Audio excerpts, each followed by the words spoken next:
मित्रांनो, एक बाप खूप मेहनतीने आपल्या मुलीसाठी एक चांगले घर शोधतो. त्याची मुलगी लग्न करून तिच्या सासरी जाते आणि आपल्या सासरला स्वर्गापेक्षा सुंदर बनवण्याचा प्रयत्न करू लागते. मात्र मित्रांनो, त्या मुलीचं जीवन त्या ठिकाणी अतिशय नरकमय बनून जाते. लग्नानंतरच्या 6 महिन्यांमध्ये तिला अनगिनत ताण्यांचा सामना करावा लागतो, टोमण्यांचा सामना करावा लागतो, मार देखील सहन करावा लागतो. तरी देखील ती मुलगी सर्व काही सहन करते, कारण तिच्या बापाने सांगितलेलं असतं की मुली 2-4 गोष्टी सासरच्या लोकांच्या ऐकून घे, मात्र सासरी भांडण करून पुन्हा माहेरी येऊ नको. मित्रांनो, त्या घरी त्या मुलीला आधार देणारं कोणीही नसतं. बस तिचा एक दीर असतो आणि तो दीर तिला थोडाफार आधार देत असतो. मात्र तरी देखील त्या घरामध्ये तिचं जीवन पूर्णपणे खराब होऊन जातं.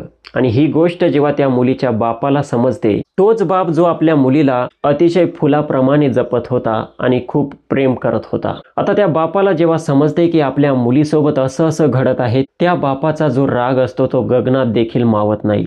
आपल्या मुलीला झालेला त्रास बघून हा बाप त्या ठिकाणी मरायला आणि मारायला देखील तयार होऊन जातो. मित्रांनो, खूप रोचक घटना आहे. नक्की काय आहे संपूर्ण प्रकरण, पूर्ण घटना सांगणार आहे. बस व्हिडिओ शेवटपर्यंत बघा. नमस्कार, स्वप्नील क्राईम टॉक्समध्ये आपले स्वागत आहे. आजच्या आपल्या घटनेची सुरुवात होते महाराष्ट्रातील सांगली जिल्ह्यातून.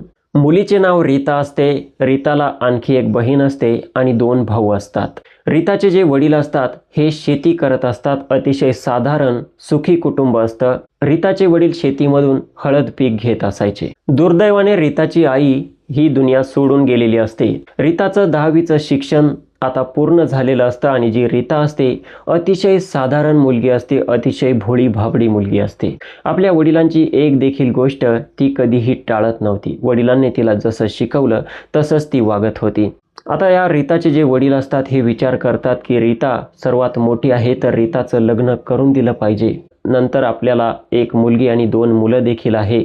तर या रीतासाठी रीताचे वडील स्थळ शोधू लागतात आणि त्यांच्या गावापासून 30 ते 40 किलोमीटर अंतरावरती एक स्थळ बघतात. तर त्या ठिकाणचं स्थळ रीताच्या वडिलांना पटतं आणि रीताचं लग्न त्या ठिकाणी फिक्स करून दिलं जातं. रीताचं ज्या ठिकाणी लग्न फिक्स होतं त्या ठिकाणचे लोक देखील शेतकरीच असतात. जो मुलगा असतो हा देखील शेतीच करत असतो.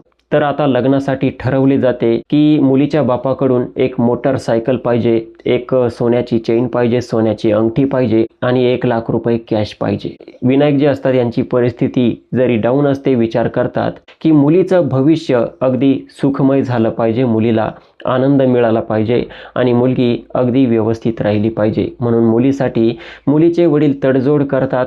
थोडे पैसे त्यांच्याकडे असतात, काही पैसे नातेवाईकांकडून वगैरे उसने घेतात आणि मुलीचं लग्न त्या ठिकाणी होणार असतं. आता मुलीच्या सासरच्यांना जी मोटारसायकल द्यायची होती ती मोटारसायकल बस मुलीचे वडील घेऊ शकले नव्हते आणि मुलीचे जे मामा होते यांनी मुलीच्या वडिलांना म्हणजे त्यांच्या दाजींना वादा केला होता की मी माझ्यातर्फे ही मोटारसायकल मुलीच्या सासरच्यांना देईन आणि त्या भरोश्यावर हे मुलीचे वडील होते. मात्र आज लग्न सुरू होतं आणि मुलीचे जे मामा होते हे काही मोटारसायकल त्यांना देऊ शकले नाही. आता मुलीचे मामा हे मुलीच्या वडिलांना बोलतात की मी मोटारसायकलचा बंदोबस्त करू शकलो नाही, मला देखील अडचण होती.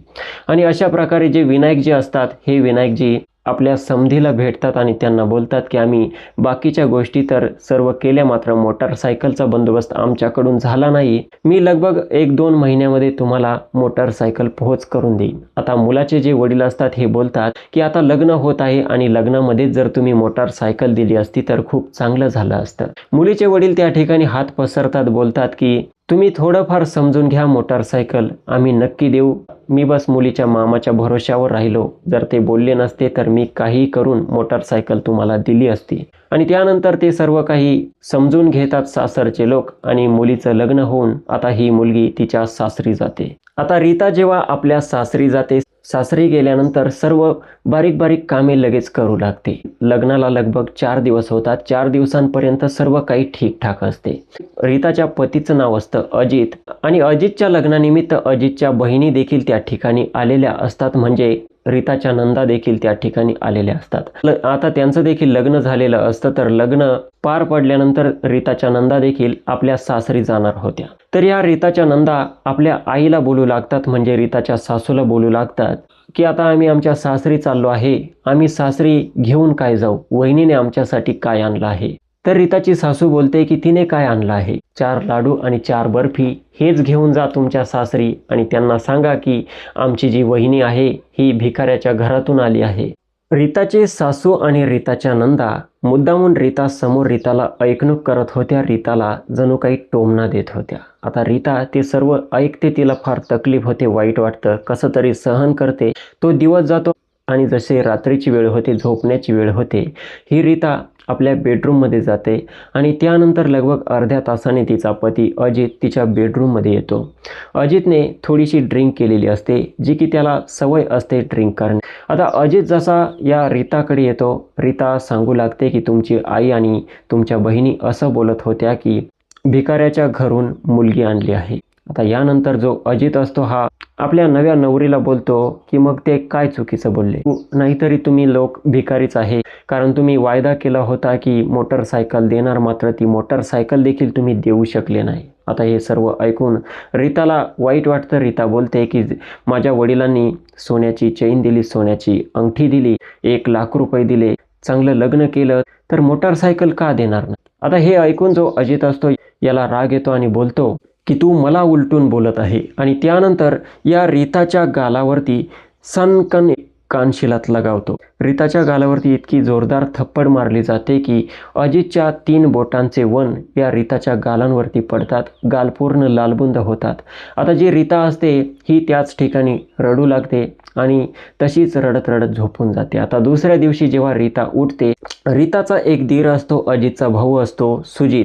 हा सुजित जेव्हा आपल्या वहिनीच्या गालावरती 3 बोट उठलेले बघतो, तर आपल्या वहिनीला विचारतो की वहिनी हे काय झाले. रीता आपल्या धीराला बोलते की काही झालं नाही, बस असंच लागून गेलं आहे, आणि आपल्या धीरापासून ती गोष्ट लपवते. आता मित्रांनो, रीताचं जीवन या ठिकाणी असं सुरू झालं होतं. रीता आपल्या सासरी सर्व छोटे मोठे कामे करून घेत असायची. झाडू पोछा करणे, भांडे धुणे, धुणं धुणे या सर्व गोष्टी करत होती. मात्र तरी देखील रीताचे जे सासरचे लोक होते हे हिच्याकडे बघून नियमितपणे टोमणे मारत होते. मात्र रीताला वाटत होते की माझंच तर कुटुंब आहे, माझ्या कुटुंबामधील सर्व सदस्य खुश राहिले पाहिजे, म्हणून ती संपूर्ण कुटुंबाला खुश ठेवण्यासाठी कंटिन्यू त्या घरामध्ये काम करत होती. मात्र तिला कोणीही असं बोलणार नव्हतं की तुझ्या लग्नाला बस 5-6 दिवस झाले आणि तू इतकं काम का करते. रीता काम करत आहे तर त्यांना काही विशेष वाटत नव्हतं. मात्र त्यांचं जे सुरू होतं ताने मारणं, टोमणे मारणं, ते तसंच सुरू होतं. मात्र रीता या गोष्टींकडे लक्ष न देता आपल्या वडिलांनी शिकवलेली गोष्ट लक्षात ठेवत होती की काही दिवस सहन करावं लागतं आणि घरातल्या कोणाही व्यक्तीसोबत भांडण करावं लागत नाही. आणि हीच गोष्ट समजून ही रीता सकाळी 5 वाजता जशी उठायची, रात्री 10 वाजेपर्यंत झोपण्याच्या वेळेपर्यंत त्या घरामध्ये बस काम आणि काम करत राहायची. आता रीताचे सासरचे लोक असे देखील बोलत होते की आपल्या मुलासाठी खूप चांगले स्थळ येत होते, इकडचे स्थळ आले होते, तिथे असं होतं, त्यांनी असं केलं असतं, तिकडचं आलं होतं, त्यांची मुलगी अशी होती आणि त्यांनी इतकं काही आपल्याला दिलं असतं, आपण उगाच या मुलीसोबत लग्न केलं, हे तर फक्त भिकारी आहे, हे साधी मोटरसायकल देखील देऊ शकले नाही. रीता बस ऐकत राहिली. आता बघता बघता लग्नाला 15 दिवस होऊन गेले. आता अजितचे जे आईवडील असतात अजितला बोलतात की तुझ्या बायकोला बोल की तिचा बाप तुला मोटारसायकल कधी देणार आहे. लग्नाला 15 दिवस होऊन गेले आहे. आणि त्यानंतर हा अजित आपल्या बायकोकडे रीताकडे येतो आणि रीताला बोलतो की तुझ्या बापाला कॉल कर आणि त्यांना विचार की ते मला मोटारसायकल कधी देणार आहे. रीता बोलते की ते खूप अडचणीमध्ये आहे, त्यांनी सांगितलं आहे ते थोड्या दिवसात तुम्हाला देऊन टाकतील. मात्र रीताचा पती ऐकण्यासाठी तयार नसतो. तो बोलतो की आत्ताच त्यांना कॉल कर आणि आता लगेच विचार. रीता ही आपल्या वडिलांना कॉल करते तर सर्वात अगोदर तिचे वडील तिचा आवाज ऐकून भावूक होतात, कारण मुलगी 15 दिवसांपासून तिच्या सासरी गेली होती तर तिच्यासोबत अगदी प्रेमाने बोलू लागतात. रीता सर्वात अगोदर विचारते की माझे भाऊ कसे आहे, बहीण कशी आहे, वगैरे वगैरे. तर इकडे तिचा जो पती असतो हा बोलतो की त्या बाकीच्या गोष्टी नंतर, अगोदर कामाची गोष्ट बोल. आता रीता आपल्या वडिलांना बोलते की पप्पा बाईकचे काय झाले. तर विनायकजी तिचे वडील बोलतात की बाईक मी घेणार आहे, तुझ्या मामांकडून जमणार नाही, मामांना कॉल केला होता, मी काहीतरी इंतजाम करतो आणि नक्की तुझ्या कुटुंबाला ती बाईक मी देणार आहे. मात्र तू बाईकचं का विचारत आहे, तुझ्या सासरचे लोक बाईकबद्दल काही बोलत आहे का. रीता बोलते की नाही, काही बोलत नाहीये, बस आपण त्यांना बोलणी केली होती की बाईक देणार आहे म्हणून मी तुम्हाला विचारत आहे. रीताला वाटत नव्हते की तिच्या वडिलांना सर्व गोष्टी समजाव्या की तिला सासरमध्ये कशी वागणूक मिळत आहे. रीता आपल्या वडिलांना असा दाखवण्याचा प्रयत्न करते की ती तिच्या सासरी अतिशय सुखी आहे, खुश आहे. आणि त्यानंतर रीता आपल्या वडिलांना बोलते की मला घेण्यासाठी कधी येणार आहे, परत मुळासाठी कधी येणार आहे. तर रीताचे वडील बोलतात की मी तुला घेण्यासाठी लगेच येईन, मात्र तुझे सासरे जे आहे यांचं बोलणं झालेलं आहे. हे बोलतात की 1 महिन्याने तुम्ही तुमच्या मुलीला घेऊन जा. आता त्यांचं बोलणं देखील आपल्याला पाळता येणार नाही, त्यांचे शब्द देखील पाळावे लागतील. आता 15 दिवस तर तुझ्या लग्नाला झाले आहे, 15 दिवसानंतर तुला घेण्यासाठी येऊ. रीता बोलते की मला घेण्यासाठी कोण कोण येईल. तर रीताचे वडील बोलतात की तुझी बहीण येईल, तुझे भाऊ येतील आणि मी येईन, असे आम्ही 5 जण तुला घेण्यासाठी एक कार बुक करून येऊ. रीता खुश होते आणि आपल्या वडिलांना बोलते की काळजी घ्या आणि त्यानंतर फोन कट होतो. आता यानंतर रीताचे जे सासरचे लोक त्या ठिकाणी उपस्थित असतात, सर्व दोन्ही बाप लेकीचं बोलणं ऐकत असतात. तर त्यानंतर हा अजित बोलतो की तुझ्या वडिलांना बोलली का नाही की यांना आता लगेच बाईक पाहिजे आहे. आता जी रीता असते ही आपल्या सासरच्या लोकांना बोलू लागते, माझे वडील सध्या अडचणीत आहे, आता मामांनी सांगितलं होतं ते देऊ शकले नाही, मात्र लवकरच ते तुम्हाला देतील. आता एवढं ऐकून रीताचा जो सासरा असतो हा रीताला बोलतो की साला संपूर्ण यांची खानदानच भिकारी आहे असं वाटतंय. आता एवढं ऐकल्यानंतर रीताला वाईट वाटतं, राग येतो. आता रीता त्या ठिकाणी रडू लागते आणि बोलते की तुम्ही लोक असं बोलत आहे जसं मी हे घर सोडून पळून जाणार आहे, मी कोणाचा हात धरून आली आहे, माझं अगदी मान सन्मानाने लग्न लावून दिलं आहे आणि तुम्ही मला असे ताणे का देत असतात. आपल्या घरच्यांना असं भिकारी वगैरे बोलणं कोणती मुलगी सहन करेल. आता एवढं ऐकल्यानंतर जो रीताचा पती असतो अजित याला राग येतो. हा बोलतो की तुझी एवढी हिंमत आमच्या सर्वांसमोर तू उलटून बोलत आहे. आणि त्यानंतर रीताचा जो पती असतो अजित रीताची त्याच ठिकाणी सर्वांसमोर भयंकर पिटाई करतो. मात्र त्या ठिकाणी अजितला कोणी बोलत नाही की अजित मारू नको. सर्वजण तो तमाशा बघत असतात आणि हा अजित त्या रीताला असंख्य त्याच्या छातीमध्ये, पोटामध्ये, असंख्य कमरामध्ये लाथा मारतो. तो त्यानंतर जो अजितचा भाऊ असतो सुजित हा त्या ठिकाणी येतो आणि तो अजितला थांबवतो.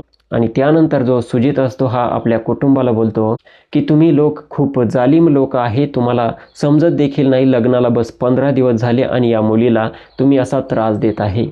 जर तुम्ही मोटारसायकल घेऊ शकत नाही तर त्यांच्याकडून मोटारसायकल घेण्याची अपेक्षा का करता. आता एवढं सर्व सुजितचं बोलणं ऐकून जी सुजितची आई असते हिला राग येतो आणि ती सुजितला शिव्या देऊ लागते. सुजितला बोलते की तुला जर या मुलीचा इतका पुळका आला तर तूच तिच्या वाट्याची मोटारसायकल आम्हाला आणून दे.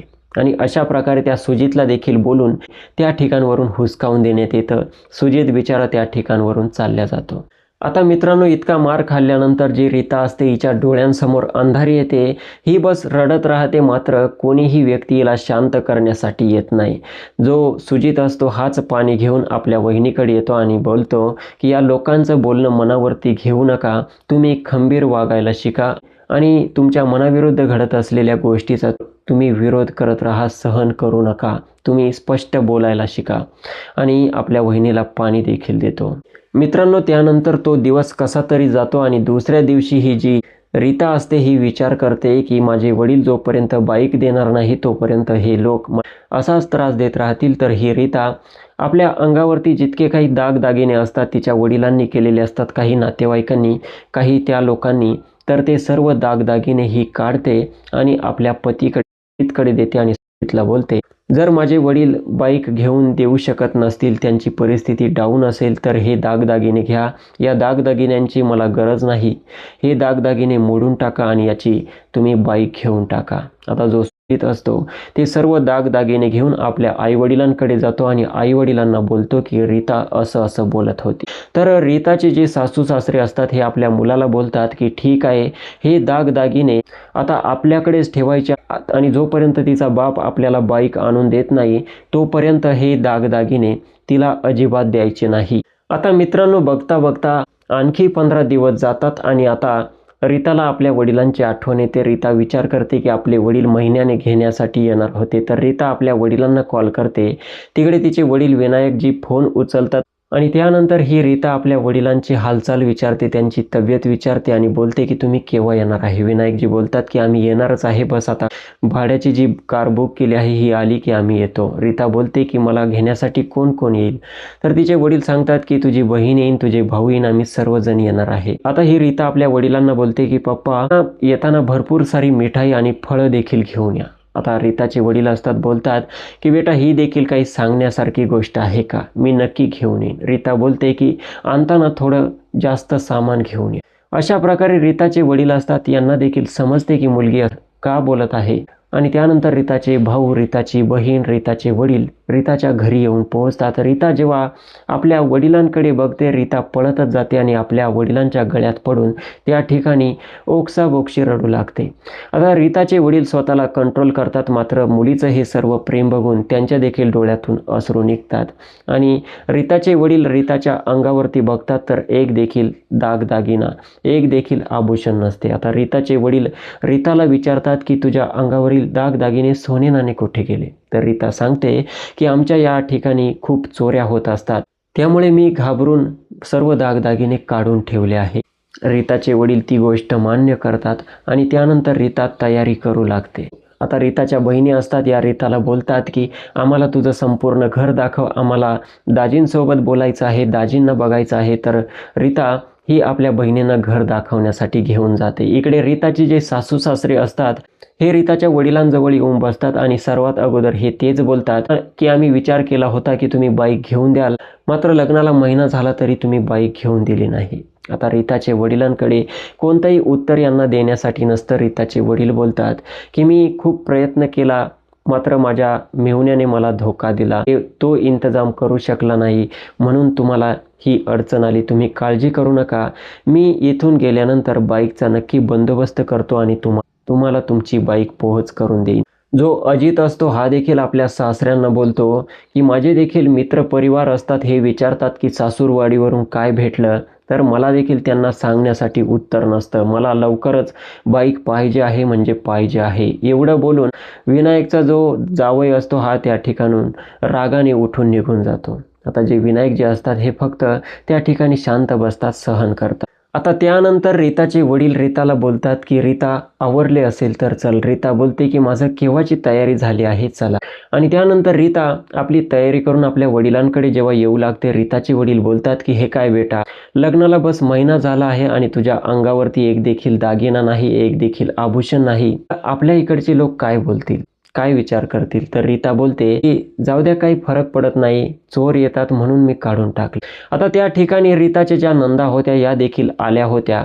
रीताचा परतमूळ होता तर त्या देखील आलेल्या होत्या. आता रीताचे वडील बघतात की रीताच्या नंदांच्या अंगामध्ये सोनं नाणं होतं. रीताची जी सासू होती तिचं संपूर्ण अंग सोन्या नाण्याने बहरलेलं होतं, मात्र त्यांच्या मुलीच्या अंगावरती दागिना नव्हता. आता रीताचे वडील बोलतात की मग तुझ्या नंदांच्या अंगावरती दागदागिने आहे, सासूच्या अंगावरती दागदागिने आहे, मग चोर काय फक्त तुझेच दागिने चोरून नेणार आहे का, तू जा पहिले दागिने घालून ये.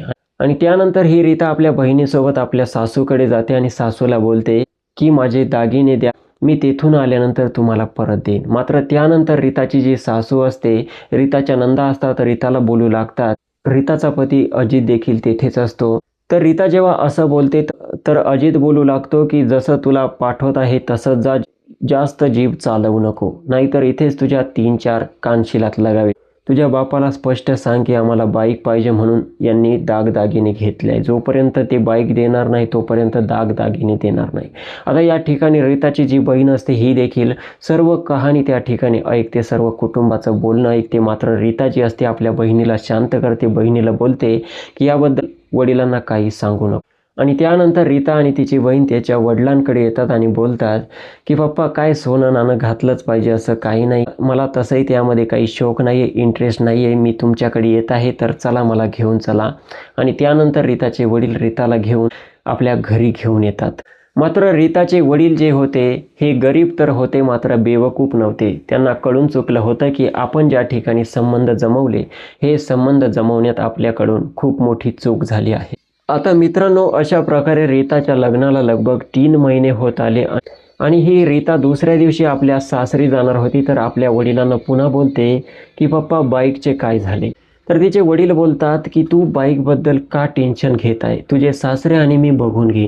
रीता बोलते की जर तुम्ही बाईक घेऊन दिली नाही तर ते पुन्हा चिडतील, पुन्हा त्यांना राग येईल. आता जे रीताचे वडील असतात रीताला बोलतात की मला माहीत आहे बेटा, त्यांना एकतर आपण अगोदर बोली केली होती त्यामुळे त्यांना बाईक घेऊनच द्यावी लागेल. आता मी माझ्या नावावरती किस्त भरेल, 10,000 रुपये जमा करून एक बाईक घेऊन देतो आणि त्यांना देऊन टाकतो आणि बाईकचे जे हप्ते असतील हे मी स्वतः भरेन आणि जसे सर्व हप्ते नील होतील ही बाईक तुझ्या पतीच्या नावावरती करून देईन. आणि अशा प्रकारे ठरतं.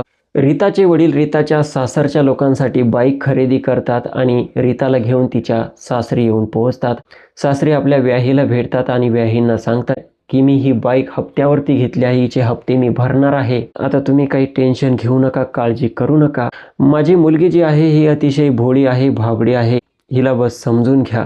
आणि त्यानंतर रीताचे वडील रीताला बाय बाय करून त्या ठिकाणावरून निघून जातात. मात्र मित्रांनो, येथून पुढे रीताच्या सासरचे आणखी रीताला रंग दाखवू लागतात. आता रीताचे सासरचे लोक हिला शेतामध्ये घेऊन जाऊ लागले. दिवसभर उन्हातानामध्ये ही रीता त्या शेतामध्ये काम करू लागली. आता रीता तर शेतकऱ्याची मुलगी होती. दिवसभर शेतामध्ये काम करणं तिला काही विशेष वाटलं नाही. मात्र त्यानंतर घरी आल्यानंतर पुन्हा स्वयंपाक वगैरे आणि सोबतच तिला जनावरे देखील घेऊन देण्यात आली. 2 म्हशी घेऊन दिल्या आणि 2 गायी देखील घेऊन दिल्या. त्या जनावरांचं खाणं पाणी सर्व गोष्टी या रीताला बघाव्या लागत होत्या.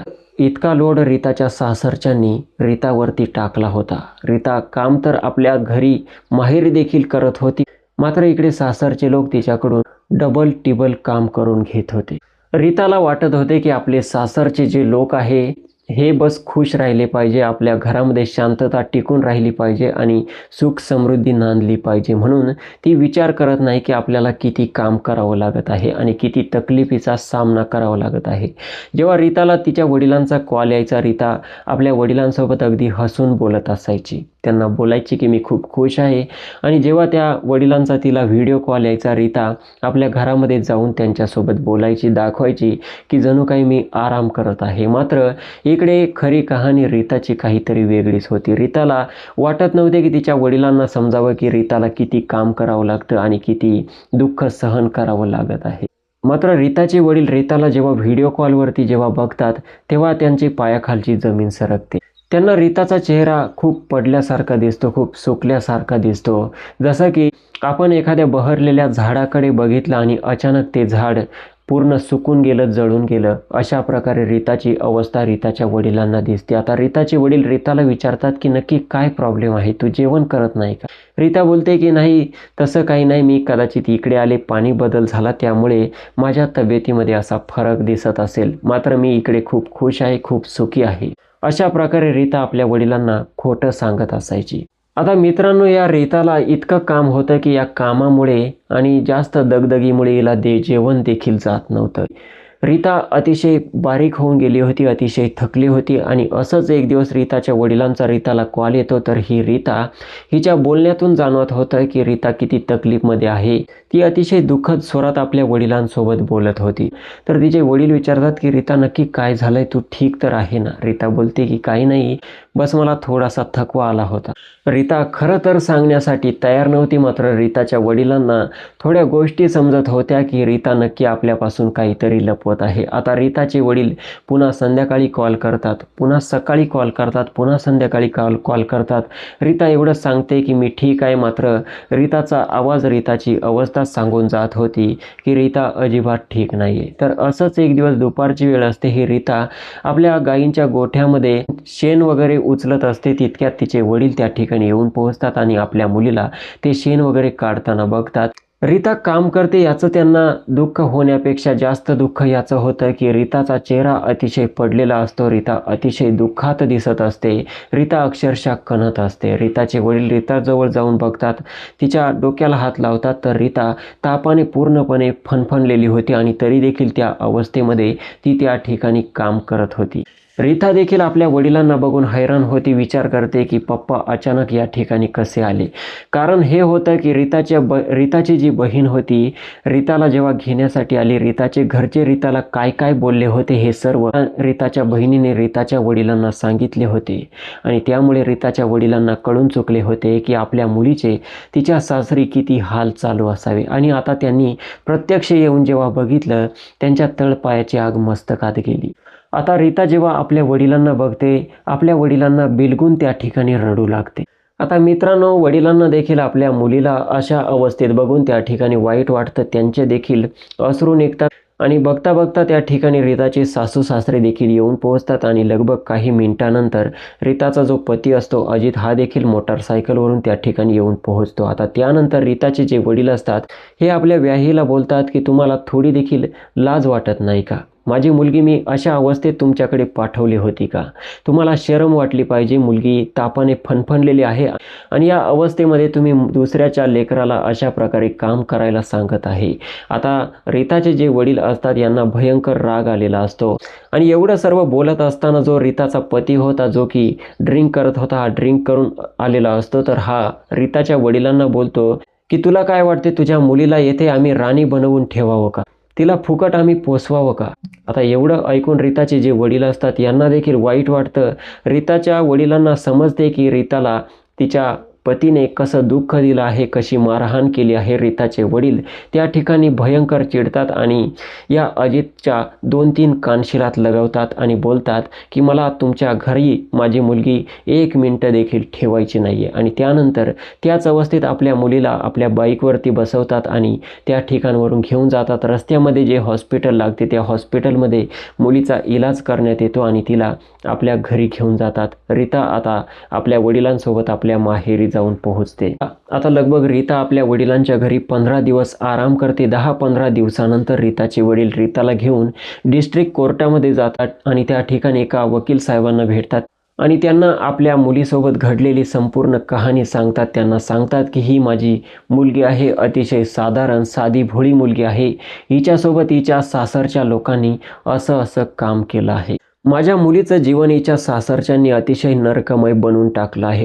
माझ्या मुलीने त्या ठिकाणी अतिशय पीडा सहन केली आहे आणि त्या लोकांना मी सोडू शकत नाही. मला त्यांना धडा शिकवायचा आहे. जे वकील साहेब असतात हे शांतपणे त्यांचं बोलणं ऐकून घेतात. त्यानंतर या रीताची अवस्था बघतात.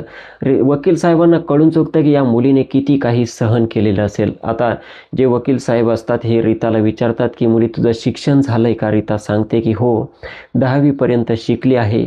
जे वकील असतात हे बोलतात मग तू अशा गोष्टी सहन कशा केल्या? तू विरोध करायला पाहिजे होता. रीता बोलते की माझ्या वडिलांनी मला जसं शिकवलं होतं तसंच मी त्या ठिकाणी राहिले, सर्वांना समजून घेतलं, मात्र मला त्या ठिकाणी कोणीही समजून घेणारं नव्हतं. आता त्या ठिकाणी जे वकील साहेब असतात त्यांच्याजवळ एक मुन्शीजी बसलेले असतात. त्या मुन्शीजींना बोलतात की बघा मुन्शीजी, ही एक सून आहे, किती आदर्श घ्यावा या मुलीचा. आणि माझी एक सून होती, तिने माझं जीणं मुश्किल करून टाकलं होतं, त्रस्त करून टाकलं होतं. माझ्या मुलाला ती मारण्याची धमकी देत होती.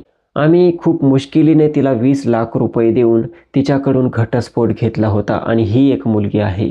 मुलींमध्ये देखील किती फरक असतो. आणि अशा प्रकारे ते वकील साहेब या मुलीचे, रीताचे कौतुक करू लागतात. आता मित्रांनो, ते वकील जे असतात हे विनायकजी यांना बोलतात की बघा की तुम्ही तुमच्या मुलीच्या सासरच्यांवरती केस दाखल करू शकतात, दहेज उत्पीडनची केस दाखल करू शकतात, त्यांनी मारहाण केली, त्रास दिला याची केस दाखल करू शकतात. मात्र त्या लोकांना शिक्षा भेटण्यासाठी किमान 5, 10, 15, 20 वर्ष लागू शकतात. तुमच्याकडे इतकी वेळ आहे का? तुमची मुलगी अतिशय भोळी भाबडी आहे. तिचं आयुष्य आणखी खराब करण्यापेक्षा त्या लोकांसोबत तुम्ही सुलह करून घ्या, हे प्रकरण मिटवून टाका, गोडीत घटस्फोट घेऊन टाका आणि तुमच्या या मुलीचं लग्न दुसऱ्या एखाद्या चांगल्या ठिकाणी करून टाका. आता विनायकजी वकील साहेबांना बोलतात की वकील साहेब, माझ्या मुलीला मी त्या नरकामध्ये पुन्हा पाठवणार तर नाही, मात्र त्या लोकांना मी अद्दल घडवू इच्छितो, त्यांना धडा शिकवू इच्छितो. आता मित्रांनो, हे ऐकून ते वकील जे असतात दुसऱ्या वकिलाला कॉल करतात. तो वकील येतो आणि त्या वकिलाला सांगतात की हे जे लोक आहे अतिशय साधारण लोक आहे, यांच्या मुलीसोबत खूप अन्याय झाला आहे, यांना तू तिकडे घेऊन जा, यांचे फोटो वगैरे काढ, यांचे डॉक्युमेंट्स घे, यांची केस आपल्याला लढायची आहे. मित्रांनो, जो समोरचा वकील असतो हा या वकील साहेबांचाच मुलगा असतो, ज्याचं नाव असतं संजय. संजय आपल्या वडिलांना बोलतो की पप्पा, हे लोक स्वतःच जातील आणि 2 मिनिटात फोटो वगैरे डॉक्युमेंट जमा करून येतील, इतका वेळ देखील तेथे लागणार नाही.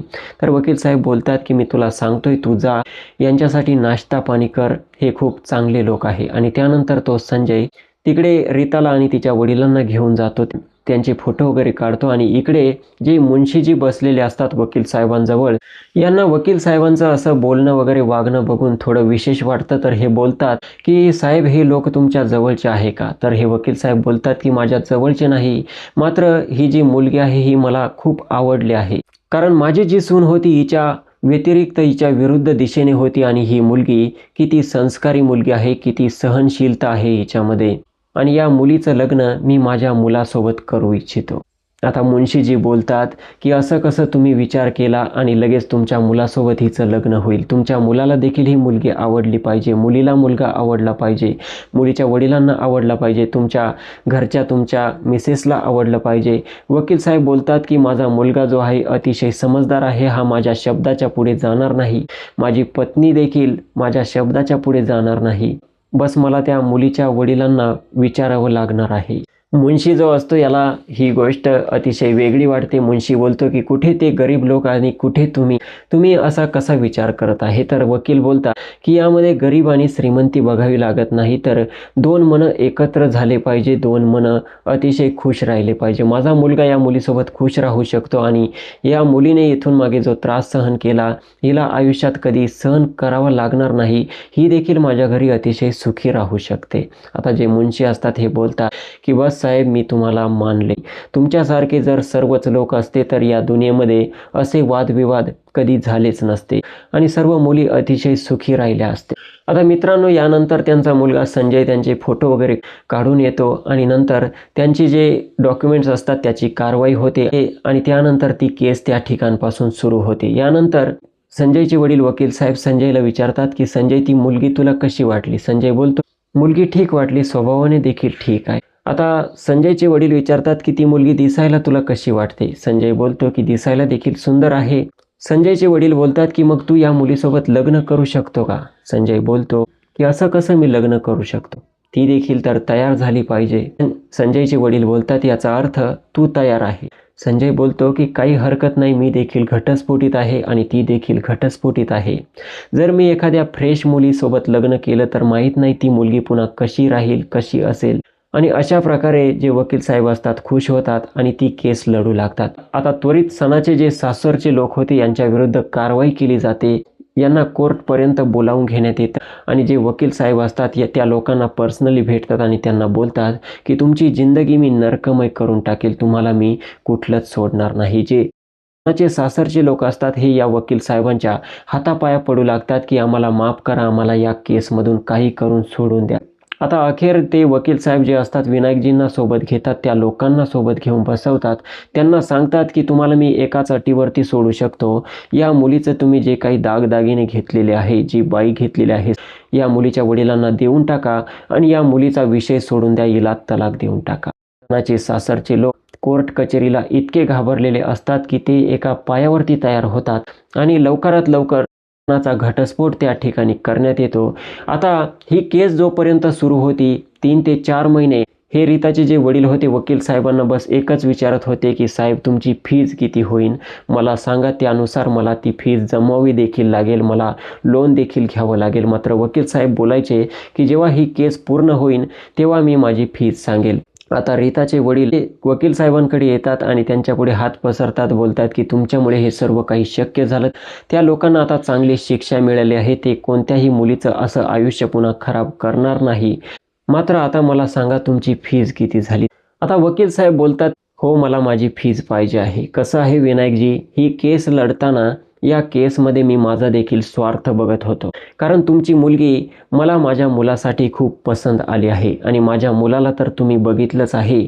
तुमच्या मुलीचा हात जर तुम्ही आनंदाने माझ्या मुलाच्या हातात देत असेल तर हीच माझी फीज असेल. माझ्या मुलाला तुम्ही बघितलं आहे, तुम्हाला जर वाटत असेल माझ्या मुलासोबत तुमची मुलगी खुश राहू शकते तर तुम्ही तुमच्या मुलीचं लग्न माझ्या मुलासोबत लावून द्यावं. आता जे विनायक जे असतात यांच्या डोळ्यातून अश्रू येऊ लागतात, कारण जे वकील साहेब होते यांच्याकडे कसलीही कमी नसते आणि वकील साहेब हे विनायकजींना बोलतात की जर तुम्ही लग्न करून दिलं तर मला तुमच्याकडून 1 रुपया देखील दहेज नाही पाहिजे. तुमच्याकडे जो अनमोल हिरा आहे हा अनमोल हिरा बस माझ्या मुलासाठी द्या. विनायकजी त्या ठिकाणी बोलतात की साहेब, यासाठी तुमच्या मुलाला तुम्ही विचारलं पाहिजे, तुमच्या पत्नीला विचारलं पाहिजे. विनायकजी बोलतात की हो, त्यांनी सर्वांनी तुमच्या मुलीला बघितलं आहे आणि सर्वांनी तुमच्या मुलीला पसंत केलं आहे. जेव्हा केस सुरू होती सर्वजण तुमच्या मुलीकडे बघत होते. तर विनायकजी आपल्या मुलीला रीताला जेव्हा विचारतात, रीता खाली बघू लागते आणि आपल्या वडिलांना बोलते की पप्पा, मला माहीत आहे जे संजय आहे हे मला अगोदरच भेटले होते आणि यांनी लग्नाची मागणी मला घातली होती, मात्र मी त्यांना अजूनपर्यंत होकार दर्शवला नव्हता आणि त्यांचे जे वडील आहे वकील साहेब यांना देखील ही गोष्ट सिक्रेट ठेवायची होती, त्यामुळे मी तुम्हाला बोलू शकले नव्हते. जर तुम्ही होकार दर्शवत असाल तर मी लग्न करण्यासाठी तयार आहे. आणि त्यानंतर मित्रांनो, जे विनायक जे असतात आपल्या मुलीचं रीताचं लग्न त्या संजय सोबत करून देतात आणि संजय आणि रीता आता अतिशय आनंदाने आपलं जीवन व्यतीत करत आहे, अगदी आनंदाने संसार करत आहे. यांच्या लग्नाला 1 वर्ष झालं आहे आणि रीता आणि संजयला एक मुलगी देखील झाली आहे. तर मित्रांनो, ही होती एक सत्य घटनेवर आधारित कहाणी. आपल्याला कशी वाटली कमेंट सेक्शनमध्ये नक्की मांडू शकता. बाकी या व्हिडिओचा माझा उद्देश कोणाच्याही मन भावना दुखावणे नाही, तर आपणास जागरूक करण्याचा होता. व्हिडिओ आवडला असेल तर लाईक करा आणि अशाच स्टोरी नेहमी ऐकत राहण्यासाठी स्वप्नील क्राईम टॉक्स या यूट्यूब चॅनलला सबस्क्राईब करा. भेटूया पुढच्या व्हिडिओमध्ये. जय हिंद, नमस्कार.